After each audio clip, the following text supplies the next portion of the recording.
Hey there everybody, it's Nathan Cool with nathancoolphoto.com, and in this tutorial I wanted to show you something I'm calling the fast flambient.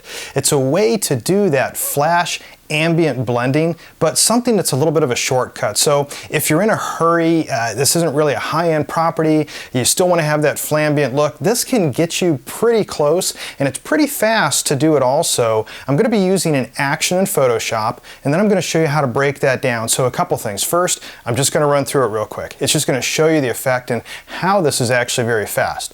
But then I'm going to take it a step further and show you why. So I'm going to break down what's inside that action, what are the steps involved, and what that actually means, and of course then the final result. Are you ready? Let's go.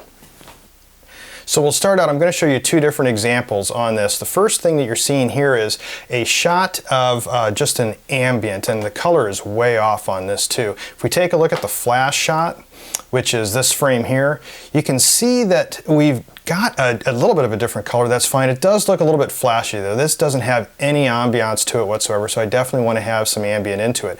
Notice though that I didn't use a window pull. Now I'm using an Explorer 600, same thing basically as a Rove light, and you've seen me use this on other tutorials where if I use enough power I can avoid having to do window pulls in a lot of areas like this. This was a small little area, seating area, so I didn't have to really worry about that. But anyways, these are just the two frames, so real quickly what I would normally do, you've seen me do this before, is I'm going to use my preset, which basically just does the lens correction, does a little bit of the verticals. If I like what I'm seeing, I do this a little bit different from other people. I do develop settings, copy settings, and then I copy all those settings, and then the next thing is I select both of them, and then I go develop settings, paste settings.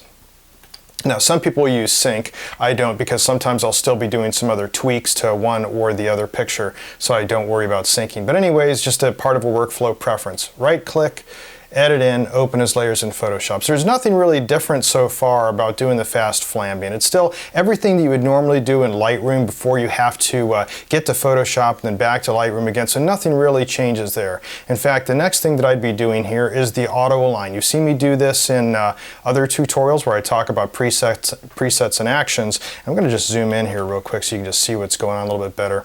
I'm going to hit my F2 key, which does the auto alignment. And you can see it went off just a little bit. There's a little bit of white edge there, so probably didn't need to do it. Now, this is where then the fast flambient comes in. I'm just going to select that ambient layer, and in the way that I shoot, it's always on top. I always do my ambient layers shots first, and then flash next, and then if I need window pulls, I do those last, put them up to the top. Once again, those are covered in other videos.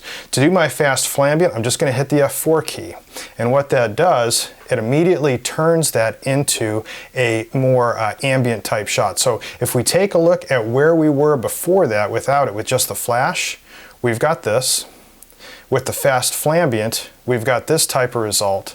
If I were to go all ambient, I'm just going to do a shift click on this mask, and you can see that's what it would look like if it was all ambient. So if I had no ambient, it would be like this. And with a little bit of ambient, I've got that. Now there's some things that I really don't care for in here, so I can still go in and say, you know what, I want to take my eraser tool, and I've got a low flow of about 8%, and I'm going to go ahead and erase this off the floor. I like what I did for flash right there. I had also a little bit more ambient that I liked over here on this side, so I'm just going to brush in just a slight more ambient, but that's it. So then I would just go ahead and go layer flatten. Then I would save that image, and that goes back into then once again Lightroom. It's done, and I would then apply one of my presets. In this case, if I applied the light bump to it, then I have this type of an effect. If I did my full bump to it, I'd have this type of an effect. So that's not bad. And here's where then, you know, I would just be messing around a little bit, maybe bump up the whites a little bit. And this is then what we have for our final product. Now, that's just the fast way through it. At this point, I would just go ahead and export it. But that's better than saying that, you know, we just had this ambient shot or we had this flash shot. And of course, it does look flashy. Look up here, over in the right corner, over on the left side. It just doesn't look natural. And of course, then when we mix the two together, we have this, it's a fast flambient. So that's not too bad. But what made that happen? What happened when I pressed that F4 key? Let's go ahead and take a look at that. So let me go ahead and take this away. So we're going to close him, and I'm going to go back here and do this all over again. So let me take those two layers. I did my original lens corrections and whatever, and I'm going to go ahead and edit those in layers in Photoshop. So it brings them up. I'm going to do my little auto alignment. As soon as these come up, that's just with my F2 key, and that's real simple. It's just a matter of that action, just selecting all the layers and going into Edit Align Layers.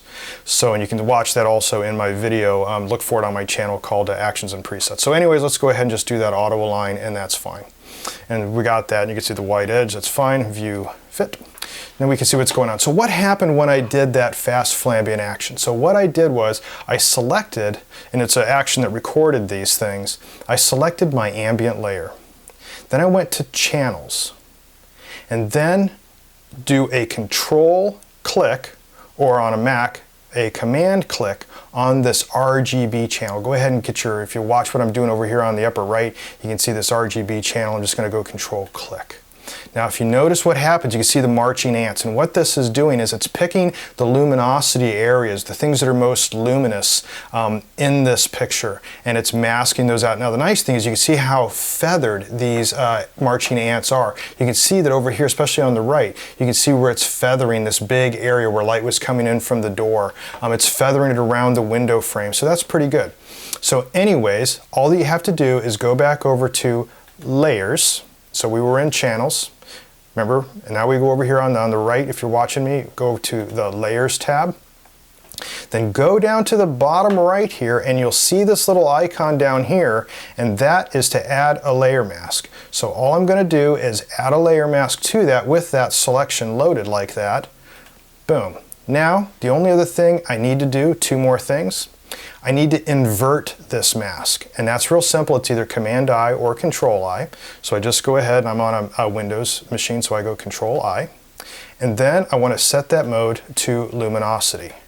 And that's it. That's done. And this is what the action did. Then of course I took it a step further and then started, erasing some of that area. So that's all that action is. And what it's done is it's done a nice job. If you do also on any mask, and when you're even viewing it in this, and you hit Control click on it, you'll actually see those areas that are masked in. So let's zoom in and take a look at some of those areas. So you can see when I go in here, look how much feathered that is. All these things that were too luminous that it thought during the selection there on the RGB channel, it's feathering those out. So that would be almost as though I were brushing those, right? So that makes it real nice. So anyways, I'm just going to deselect it. You can see though where it selected this, I didn't like that, and that's of course where then I erased that off there. So we'll deselect that, Control D. Let's go ahead and close that, so I don't want to save that. Let's take a look at another one that was a little bit more problematic. Now, this isn't necessarily the most ultimate house to look in Architectural Digest for, but this is something that actually helps pay the bills. I do a lot of shoots like this, and there's things that, yes, if I were to post this to be reviewed, I'd be having moved stuff down here on the bottom, but quite honestly, this house sold within just 2 weeks of posting. It was a high demand house in the area. So, but anyways, doesn't really matter. Just show you as an example. Here's my ambient shot, and here's my flash shot. And once again, I'm shooting with my Explorer 600, same as the Rove light, but I'm using enough power to overpower a lot of the light coming in, the ambient, so I can actually have enough of a view outside. I don't care about a window pull for this either. So it's a very simple shot. So I just take this ambient, I'm going to do the same thing again. I'm going to go ahead and do my my little adjustments here for lens correction. Take that, develop settings, copy settings, and yes, I know I could do sync, but I don't. It's something I've just gotten used to for a lot of reasons for other editing that I do, and you've seen me do this in other tutorials where I'm doing tweaking. Anyways, I go ahead and develop settings, paste settings on those guys, and then I can just right click on it again and just go edit in, open as layers in Photoshop. Now we're going to see something kind of interesting happen with this, because there was some glaring light coming in places that actually was gradiated when it was in the ambient shot, and I'll show you that as soon as this comes up. So we've got our layers, they've come up. Let's zoom in, view fit, so you can see what's really going on. Hit my F2 key, which is once again that action for just doing my auto alignment, and I'm glad I did. I was shooting on carpet, and you just can't almost help it from frame to frame, especially if you touch your camera in the least. You can see I've already got an alignment issue there.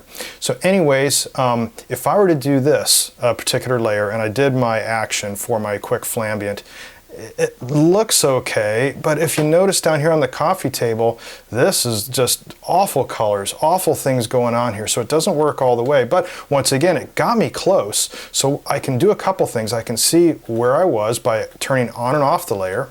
I can also then shift click on the mask to turn it on and off to see what I kind of want. So I can kind of see that in this case, I would rather have more of the flash layer. You can see I'm turning on and off that ambient layer. So what I'm going to do is select that mask, go to my eraser. I'm going to erase the stuff off this coffee table. I like what my flash did better than this. Let's take a look at a couple other areas around the fireplace. Yeah, I might want to go ahead and put in a little bit more ambient over on the fireplace, so I'll just go ahead and brush in a little bit more over here, and I think maybe some more over here on this wall. Also, this was too shadowy over here in the corner. I liked my flash better, so I can just erase a little bit of that, and that looks pretty good to me. Now I might do a TV replacement here as well, and I might put a little bit more ambient up here on the ceiling just to show something a little bit more natural with, you know, light coming in from that window, and maybe just a tad more on the couch so I get more of an effect. But that's it. You could take this as far as you want, but it got you very close to what you wanted. And once again, then I'll just go layer flatten. I would save this. I'd just be going back over then to Lightroom, and I'd apply one of my presets to it. You've seen me use these in others, and that's fine for me. I would then just maybe crop a little bit, get some of the edges out of there that from the alignment issue, and done. I would just export that out. And there we go, fast Flambient. So you can use this on a lot of different shoots, especially something like this. It wasn't really a high-end house, that second example I showed to you. They did a good job of keeping it nice and clean. It was older, didn't have a lot of stuff done to it. A little bit of clutter, you know, was in the house, but it was good enough. And I didn't have to do all these window pulls. That's another thing I'd like to encourage. If you're having problems with that, use a lot of flash power to try to overpower that. When I'm in big areas, I have to use window pulls. And in some cases, I just use them because there's too much light coming in for me to really overpower, and I'm getting too much cast from the Explorer. You can see that in other videos on this channel as well, and some of the examples that I go through. But hopefully this will give you another tool in your toolbox. Once again, if you make an action for that, all you're doing is the same stuff you would do in Lightroom, and it's going to be quicker than doing HDR, because all you're doing is you're taking it over into Photoshop as layers. You do maybe a quick alignment like I do. You hit one other key, you've got your fast Flambient, you just save it, go back, you're done.